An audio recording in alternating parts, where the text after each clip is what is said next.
মাটিরাঙ্গা গ্রামে এখন সন্ধে। গ্রামের চারিদিকে এদিক ওদিক ছড়ানো ছিটানো মাটির বাড়ি। ইলেকট্রিসিটি এখানে এসেছে, তবে সব বাড়িতে নেই। আষাঢ় মাসের শেষের দিক, তাই সকাল থেকে ঝিরঝিরে বৃষ্টি হয়েই চলেছে। এই গ্রামেরই একটা জায়গায় একটা মাংসের দোকান রয়েছে। টিনের ছাউনিওয়ালা একটা ছোট্ট দোকান। সামনে একটা খাঁচা, তাতে এখন একটাও মুরগি নেই, সবই কেটে বিক্রি হয়ে গেছে। আরও একটা খালি খাঁচা রয়েছে দোকানের মধ্যে, একটা দড়িতে ছেঁড়া ন্যাকড়াও রয়েছে। দোকানটা অনেকটা উঁচু মেঝেতে বাঁধানো, আর সেই মেঝের উপর বটি নিয়ে বসে আছে এই দোকানের মালিক নটু, ওরফে নটবর। এবং দোকানের সামনে দাঁড়িয়ে আছে এই গ্রামেরই দুজন লোক, প্রবীর এবং ক্ষুদিরাম। দোকানের সামনে কোনো বসার জায়গা নেই, তাই ওরা দুজন দাঁড়িয়েই রয়েছে। প্রবীর এবং ক্ষুদিরাম প্রায়ই আসে এই দোকানে নটবরের সাথে গল্প করতে। আজকে বৃষ্টির জন্যে প্রবীর আর ক্ষুদিরাম কাজে যেতে পারেনি, তাই আজকেও তারা নটবরের দোকানে এসেছে। আজকে নটবরের মেজাজ একটু ক্ষিপ্ত হয়েছিল, সেটা তার চোখ মুখ দেখে ভালোই বোঝা যায়। তাই তার ক্ষিপ্ত মুখ দেখে ক্ষুদিরাম তাকে জিজ্ঞেস করলো, কি হলো হে নটু, তোমাকে এত খিটখিটা দেখাচ্ছে কেন? কিছু হয়েছে নাকি? তখন নটবর বলল, কি যে বলি, রাগে আমার মাথা গরম হয়ে যাচ্ছে। এরপর প্রবীর বলল, আরে কি হয়েছে সেটা তো বলো। আরে কাল রাতে দুটো পাঁঠা এই দোকানের খুঁটিতে বেঁধে আমি দোকান বন্ধ করে বাড়ি চলে গেছি। তারপর আজকে সকালে এসে দেখি পাঁঠাগুলো নেই। কে যে চুরি করে নিয়ে গেল সেটাই ভাবছি। একবার জানতে পারলে এই মাংস কাটা বটি দিয়ে। আরে দাঁড়াও দাঁড়াও, অত রেগে যেও না। তুমি পাঁঠাগুলোকে ভালো করে বেঁধে গিয়েছিলে তো?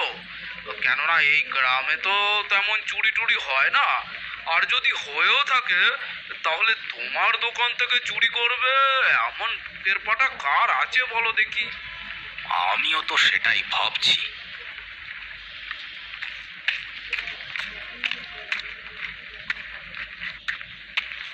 বৃষ্টি তখনও টিপ টিপ হয়েই চলেছে। আর সেই বৃষ্টির মধ্যেই একজন প্রৌঢ় ভদ্রলোক নটবরের দোকানের সামনে এসে দাঁড়ালো।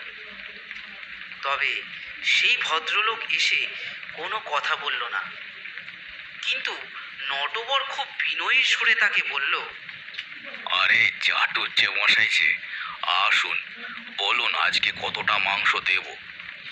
কতটা আছে তোর গামলায়? আগে তাও কেজি দুয়েক আছে। ঠিক আছে, যা আছে পুরোটাই দিয়ে দে। আগে আচ্ছা, এক্ষুনি দিচ্ছি। তারপর নটবর চাটুজ্জে মশাইয়ের হাতে মাংসটা দিয়ে বলল, বলছি চাটুজ্জে মশাই, জমিদার বাড়িটা তো একদম জঙ্গল আগাছায় ভরে গেছে। একটা লোক লাগিয়ে পরিষ্কার করিয়ে দিই? না না, তার দরকার নেই, আমি নিজেই কিছুদিন পরে পরিষ্কার করিয়ে নেব। বলে চাটুজ্জে মশাই সেখান থেকে হেঁটে চলে গেল।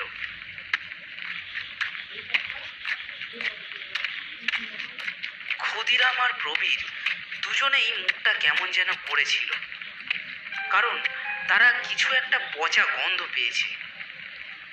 চাটুজ্জে মশাই চলে গেলে ক্ষুদিরাম বলল, বলছি চাটুজ্জে মশাই আসতেই ওনার গা থেকে একটা পচা গন্ধ বেরোচ্ছিল, তোমরা সেটা টের পেয়েছো কি? হ্যাঁ, খুব বাজে একটা পচা গন্ধ বেরোচ্ছিল। কি ব্যাপার বলো তো? আর নটবরদা, তোমাকে এত নরম ভাবে তো কোনোদিন কারোর সাথে কথা বলতে শুনিনি। আরে আমার এই দোকানটা খোলার সময় উনি আমাকে অনেক সাহায্য করেছিলেন, তাই তো চাটুজ্জে মশাইকে আমি অনেক শ্রদ্ধা করি, আর উনিও আমাকে খুব ভালোবাসেন। কিন্তু এই পচা গন্ধটা কেন আসছিল সেটা তো বুঝতে পারছি না। আর কেন জানি না মার সাথে খোলো উনি কেমন যেন বদলে গেছেন, ভালো করে কথা বলেন না। রোজ সন্ধ্যাবেলায় আসেন, আমার থেকে মাংস নিয়ে চুপচাপ হেঁটে বাড়ি চলে যান। আসলে ইদানিং চাটুর্যে মশাইয়ের অবস্থা একটু পড়ে গেছে। ওনার ছেলে শহরে চাকরি করে, কিন্তু কোনোদিন একটা টাকাও পাঠায়নি, তাই হয়তো। নটবরের কথা শেষ হওয়ার আগেই ক্ষুদিরাম বলল, হ্যাঁ, সে না হয় মানলাম, কিন্তু একটা ঘটনা কি তোমরা জানো? কিছুদিন আগেই নরেন খুড়ো চাটুর্যে মশাইয়ের বাড়ির বাইরে থেকে যাচ্ছিল, তখন খুড়ো ওই বাড়ির মধ্যে থেকে একজনের খুব জোরে জোরে কান্নার আওয়াজ শুনতে পেয়েছিল। নরেন খুড়ো বলছিল ওটা নাকি চাটুর্যে মশাইয়েরই গলার আওয়াজ। তাই নাকি? আর জানো, বাড়িটা বড় অপরিষ্কার হয়ে আছে, জংলি গাছরা একেবারে ছেয়ে গেছে। আর আমার এই দোকান থেকে চাটুর্যে মশাইয়ের শোয়ার ঘরটা দেখা যায়। রাত হলে আগে সেই ঘরে আলো জ্বলতো, কিন্তু এখন আর দেখতে পাই না। ওনার ছেলে ছাড়া তো আর কেউ নেই, তার উপর তিনিও এখানে একাই থাকেন। কি করছেন একা মানুষ কে জানে। একা? কেন? চাকর বাকর ছিল তো, তাদের কি হলো? আর বলো না, অনেক দিন, মানে তাও ধরো গিয়ে মাস 10 হবে, চাটুর্যে মশাইয়ের একটা চাকর আমার দোকানের সামনে দিয়ে যাচ্ছিল। আমি তাকে ডেকে জিজ্ঞেস করতেই বলল বাবু নাকি ওদের মাইনে দিতে পারছেন না বলে সব চাকরকে ছাড়িয়ে দিয়েছেন, এমনকি যে রান্না বান্না করতো তাকেও ছাড়িয়ে দিয়েছেন। কি যে হলো মানুষটার কে জানে। তখন ক্ষুদিরাম বলল, আচ্ছা, একটা কাজ করলে হয় না? আমরা যদি একবার জমিদার বাড়িতে গিয়ে চাটুর্য মশাইয়ের সাথে একটু কথা বলে আসি। বয়স হয়েছে, অত বড় বাড়িতে উনি একা ওই রকম থাকলে শেষে মাথা খারাপ না হয়ে যায়। তেমন হলে মুখুজ্জে মশাইয়ের থেকে ছোটবাবুর ঠিকানাটা নিয়ে আমরাই একটা চিঠি লিখে এসব কথা জানিয়ে দেব। কি বলো তোমরা? কথাটা ভুল বলনি হে ক্ষুদিরাম, তবে অনেক দিন আগে চাটুর্যে মশাই আমাকে নিজে বারণ করেছিলেন জমিদার বাড়িতে যেতে। তাই নাকি? তাহলে এবার কি হবে? নটবর একটু ভেবে নিয়ে বলল, একটা কাজ করা যেতে পারে। চাটুর্যে মশাই ঠিক রোজ সন্ধেবেলায় আমার এই দোকানে আসেন। কাল তাহলে তোমরা এসো, তিনজনে ওনার সাথে কথা বলবো, দেখা যাক উনি কি বলেন। ঠিক আছে, তাই হবে। তুমি তাহলে আজকে দোকান বন্ধ করে বাড়ি যাও, কাল আমরা দুজনেই চলে আসব। তারপর ক্ষুদিরাম এবং প্রবীর তাদের বাড়ি চলে গেল।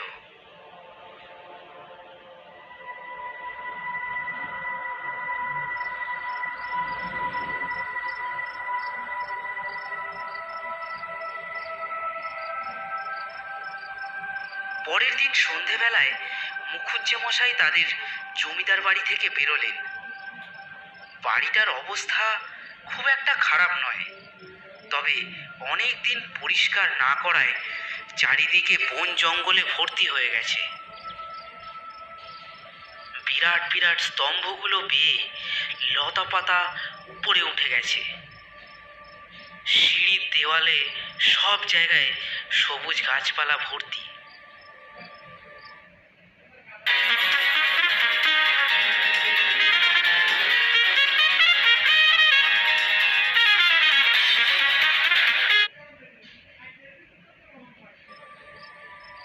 বাড়ির সামনের রাস্তাটা ডান দিকে চলে গিয়েছে। সেই রাস্তা ধরে হেঁটে চলে গেল মুখুজ্জে মশাই গেটের দিকে।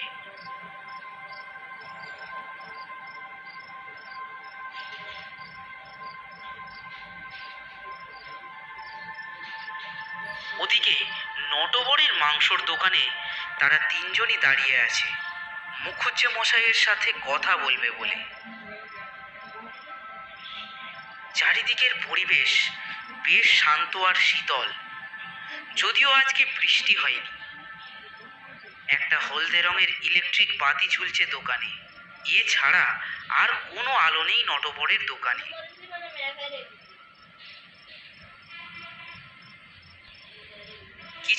পর মুখুজ্জে মশাই নটবরের দোকানের সামনে এলেন আর এসেই নটবরকে বললেন, কিরে নট, আজ কতটা মাংস আছে? আগে চাটুর্যে মশাই, আজকেও 2 কেজি মতো আছে। ওফ, মাত্র 2 কেজি? ওইটুকু মাংসতে হয়? জানিস না আমি রোজ আসি, আমার জন্য বেশি করে রেখে দিতে পারিস না?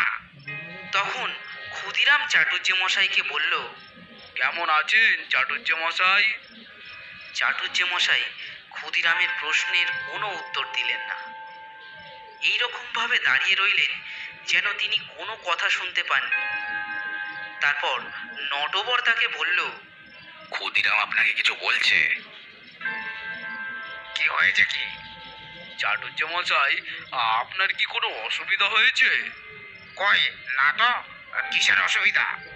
আপনার চাকর বলছিল আপনি নাকি সব চাকরকে ছাড়িয়ে দিয়েছেন, আর আপনি রোজ নটবরের দোকান থেকে মাংস নিয়ে যাচ্ছেন। আপনি কি রোজ মাংস খাচ্ছেন? ওফ, আমি রোজ মাংস খাচ্ছি কিনা তাতে তোদের কি রে? তোরা তোদের চরকায় তেল দে না। কই রে নটবর, তাড়াতাড়ি মাংসটা দে, সকাল হবে তারপর দিবি নাকি? ক্ষুদিরাম আরো একটা প্রশ্ন করে বসলো। চাটুর্যে মশাই, ছোট বাবু মানে আপনার ছেলে কেমন আছে? হ্যাঁ, ছেলে কুলাঙ্গারের বাচ্চা একটা। তারপর নটবর চাটুর্যে মশাইয়ের হাতে মাংসের ব্যাগটা দিল, আর সেটা নিয়ে তিনি সেখান থেকে হনহন করে হেঁটে চলে গেলেন।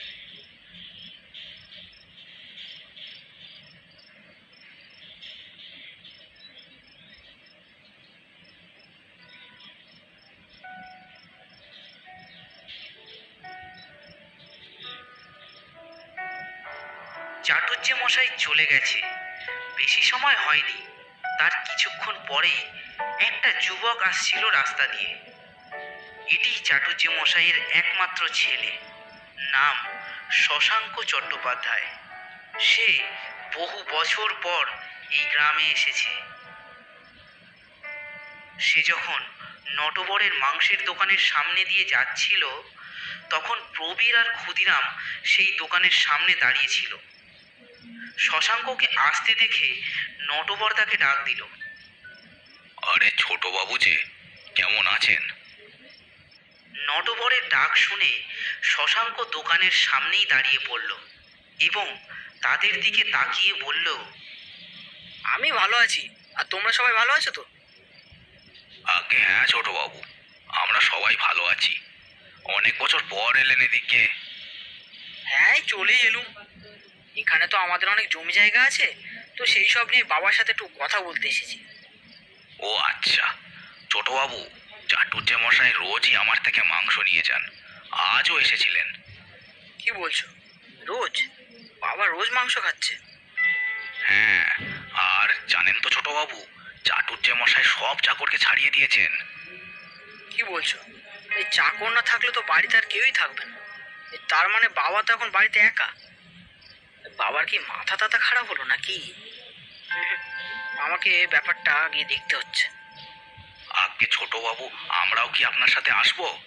বাড়িতে তো চাটুর্যে মশাই ছাড়া আর কেউ নেই, যদি কোনো দরকার লাগে। বেশ, চলো। তারপর নটবর, প্রবীর আর ক্ষুদিরাম শশাঙ্কের পেছন পেছন চলতে লাগলো।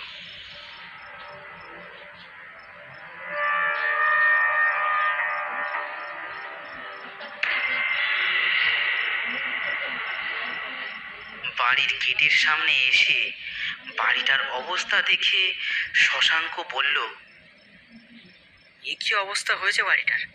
এত জঙ্গল আগাছা, আর একটাও আলো জ্বলছে না যে। বাবা কি সত্যি পাগল হয়ে গেল নাকি? চলো তো দেখি।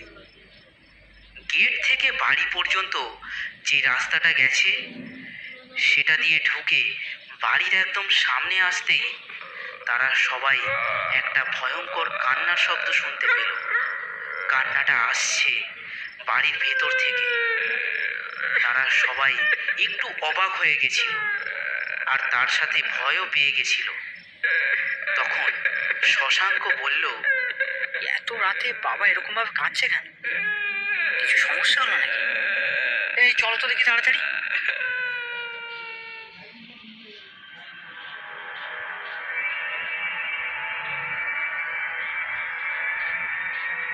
তারা সেই বাড়ির বড় কাঠের দরজাটা খুলে ভেতরে ঢুকলো। ভেতরে ঢুকতে একটা বিদঘুটে পচা গন্ধ তাদের নাকে এলো। বাড়ির মধ্যে এখন গাঢ় অন্ধকার। তারা এখন যেখানে দাঁড়িয়ে আছে তার সোজা এক সিঁড়ি উপরের তলায় উঠে গেছে। তারা দেখলো সেই সিঁড়ির নিচে চাটুজ্জে মশাইয়ের শুকনো মৃতদেহটা পড়ে আছে এবং তারা বুঝতে পারল এই বিকট দুর্গন্ধটা ওই মৃতদেহটা থেকেই আসছে। আর এই গন্ধটাই তারা নটবরের দোকানে চাটুজ্জে মশাইয়ের শরীর থেকে পেয়েছিল। এছাড়া সেই মৃতদেহের আশেপাশে প্রচুর হাড়গোড় পড়ে আছে। নটবর এবার বুঝতে পেরেছে তার সেই দুটো পাঁঠার কি হয়েছিল। সেই বিকট দুর্গন্ধের চোটে তারা সবাই নাকে মুখে হাত দিয়ে গন্ধটা ঢাকতে চেষ্টা করলো। তখন এই বিরাট আকার বন্ধ বাড়িটার মধ্যে থেকে একজন ভয়ঙ্কর গলায় বলে উঠল, কিরে বাবু, এসেছিস তুই? কি ব্যাপার, সম্পত্তি নিতে এসেছিস বুঝি? সেই ভয়ানক গলা শুনে শশাঙ্ক প্রচণ্ড ভয়ে ভয়ে বলল, বাবা, বাবা, এটা কি তুমি কথা বলছো? কিন্তু কোথায় আছো তুমি? তারপর চাটুজ্জে মশাইয়ের মৃত প্রেতাত্মা তার সেই শুকনো দেহর সামনে হাওয়ায় ভেসে উঠল। তার ফাঁকা অন্ধকার চোখ দুটোর মধ্যে টকটকে লাল দুটো মণি।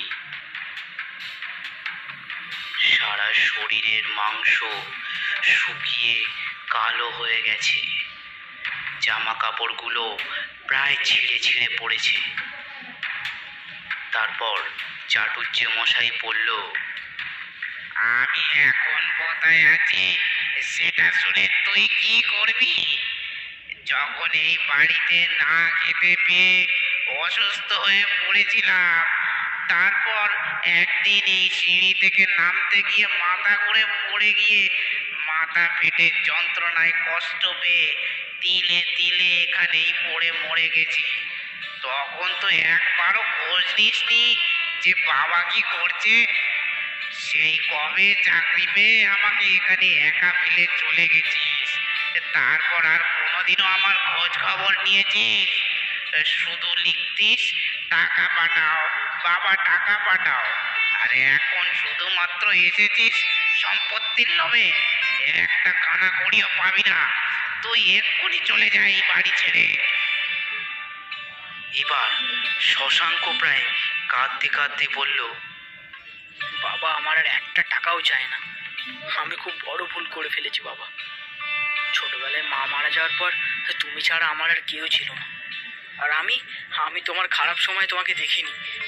আমাকে পারলে ক্ষমা করে দিও বাবা, আমাকে ক্ষমা করে দিও। তুমি বলো তুমি কি চাও, আমি সেটাই করব।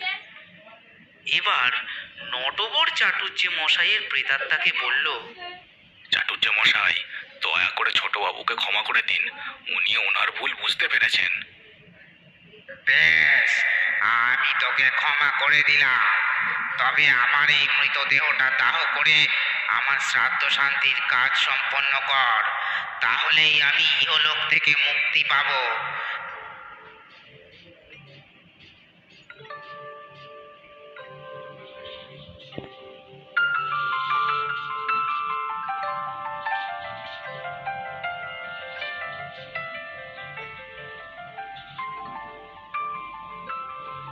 এর বেশ কিছুদিন পর শশাঙ্ক তার বাবার মৃতদেহ দাহ করে খুব শ্রদ্ধা ও ভক্তির সাথে শ্রাদ্ধ শান্তির কাজ সম্পন্ন করল। এবং এই সব কাজে নটবর, প্রবীর এবং ক্ষুদিরাম সব সময় শশাঙ্কের সঙ্গেই ছিল। শশাঙ্ক তাদের সেই বাড়িটাও পরিষ্কার করে বাসযোগ্য করে তুলেছিল। তবে জমি জমা একটাও বিক্রি করেনি সে।